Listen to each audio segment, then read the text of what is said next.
నమస్కారం అండి. SB news 9550కి స్వాగతం సుస్వాగతం. ఏ రోజు వార్త ఆ రోజు మనకు అప్డేట్ కావాలంటే ఎస్బీ న్యూస్ 9550 ఛానల్ను మీరు సబ్స్క్రైబ్ చేసుకుంటే ప్రతిరోజు వార్త మీకు అప్డేట్గా ఉంటుంది.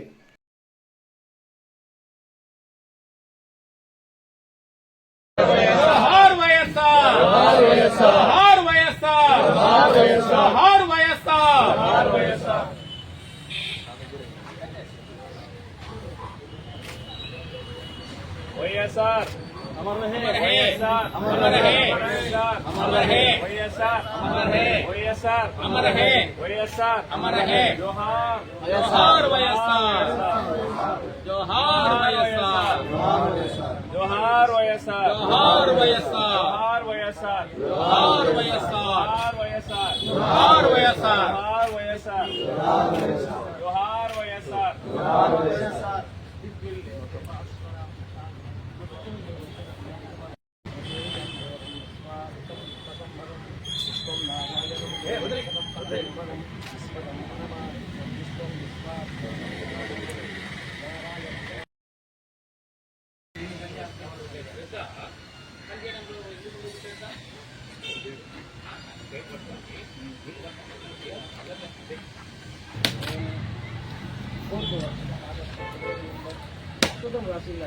చాలా పచ్చిగా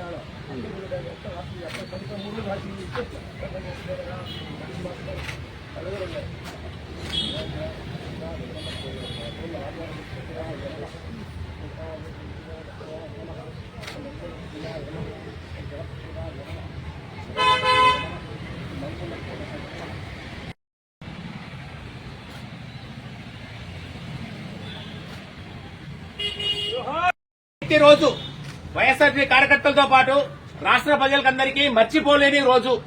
భౌతికంగా వారు లేకపోయినా కూడా ప్రతి పేదవాడి గుండెల్లో వారు చిరంజీవిగా ఉంటారు.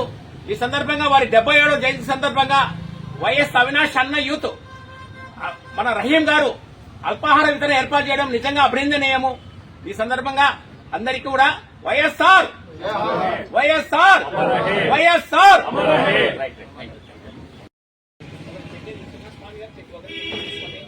సాంబార్ తీసుకోండి.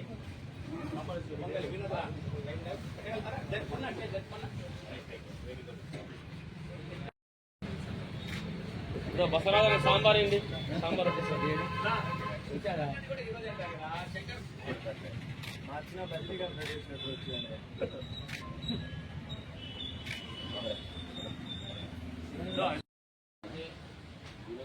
అదా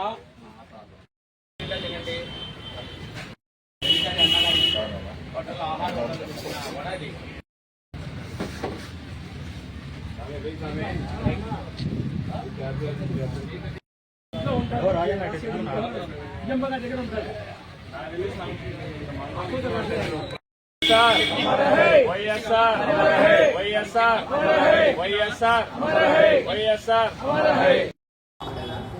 డాక్టర్ వైఎస్ రాజశేఖర రెడ్డి గారి 77వ జయంతి సందర్భంగా ఆయన శుభాకాంక్షలు తెలుపుతున్నాం.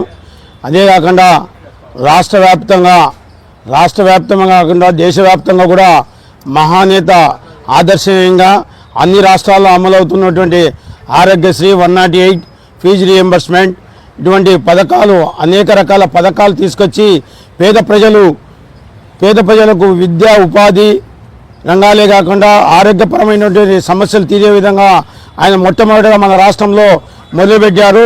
2006లో ఆ మొదలుపెట్టిన పథకాన్ని అన్ని దేశాలు అన్ని రాష్ట్రాల్లో కూడా అమలుపరచడంతో దేశవ్యాప్తంగా ఉన్న పేద ప్రజలు అందరికీ ఒక సవర్ణ అవకాశంగా అందించే విధంలో మొట్టమొదటిగా మన డాక్టర్ వైఎస్ రాజశేఖర రెడ్డి గారు ఉన్నారు. అలాగే ఈ ఫీజు రీఎంబర్స్మెంట్ లేనప్పుడు ఒక ధనిక వర్గం సంబంధించిన పేద విద్యార్థులు మాత్రమే ఒక ఉన్నత విద్య చదివే విధంగా ముందుకెళ్లే పరిస్థితి ఉంది దేశం. దాన్ని ఉద్దేశించి ఆయన పాదయాత్ర చేసినప్పుడు ఇవన్నీ పేద ప్రజలు ఏ విధంగా అలమటిస్తున్నారు, ఏ విధంగా సమస్యలు పడుతున్నారని తెలుసుకొని ఎప్పుడైతే ఈ ఫీ రీఎంబర్స్మెంట్ పెట్టి అన్ని విధాల ఇప్పుడు ఈ పొద్దు సామాన్య కుటుంబం నుండి ఆనిముత్యాలు బయటకు వచ్చి ఐఏఎస్లు ఐపీఎస్లు డాక్టర్లు ఇంజనీర్లు సాఫ్ట్వేర్ ఇంజనీర్లు రకరకాల మన దేశంలోనే ప్రపంచ దేశాల్లో మన దేశంలో ఉన్న విద్యార్థులు, పేద విద్యార్థులు కూడా ఒక ఆనిముత్యాల్లో బయట వచ్చి వాళ్ళు దేశంలో అగ్రస్థానంలో మన భారతదేశాన్ని పెట్టే దాంట్లో ఆయన పెట్టిన సంక్షేమ ఫలాలే ముఖ్యమని తెలియజేస్తున్నాం. అదే కాకుండా ఇప్పుడు లేని విధంగా ఒక ఇంటి స్థలం తీసుకోవాలన్నా, ఒక పెన్షన్ తీసుకోవాలన్నా ఈ కమ్యూనిస్ట్ పార్టీలో లేకపోతే ఏ పార్టీలో ఎంటబడి పేద ప్రజలు నడిచేవారు. అటువంటి లేకుండా చేయాలి. పేద ప్రజలు ఏంది MRO office, RD office, collector office తిరగాలని ఉద్దేశాలు ఉండకూడదు. మనం ఉన్న గవర్నమెంట్ వచ్చినాక పేద ప్రజలు ఎందుకు తిరగాలనే ఉద్దేశంతో ఇందిరమ్మ వార్డ్స్ అని అప్పుడు పెట్టి ప్రతి ఒక్కరి ఇండ్ల స్థలాలు అయితేనేమి, పెన్షన్లు అయితేనేమి, రేషన్ కార్డులు అయితేనేమి ప్రతి ఇంటికి వెళ్ళి వాళ్ళ ఎలిజిబిలిటీని తీసి ఇచ్చిన ఘనత అప్పుడు ఏకైక అప్పట్లో అన్ని సంవత్సరాల భారతదేశం చరిత్ర 1947 వస్తే 2005 వరకు కూడా ఎవరు చేయనంత, ఏ ముఖ్యమంత్రి, ఏ ప్రధానమంత్రి చేయనటువంటి సంక్షేమ ఫలాలు ఆయన మొదలుపెట్టారు. కాబట్టే ఈ బుద్ధు అంచెలంచెలుగా మన దేశ అగ్రస్థానంలో నిలుస్తున్నాయని ఆయనకు మరొకసారి శుభాకాంక్షలు తెలుసు. డాక్టర్ వైఎస్ రాజశేఖర రెడ్డి గారి 77వ వర్ధంతి సందర్భంగా ఈ ప్రేమాలయం అవినాశన్న యూత్ రహీం గారు ఈ అల్పాహార విందు ఏర్పాటు చేయడం జరిగింది. అలాగే మా నాయకుడు లేని లోటు ఈరోజు మాకు చాలా కనపడుతుంది.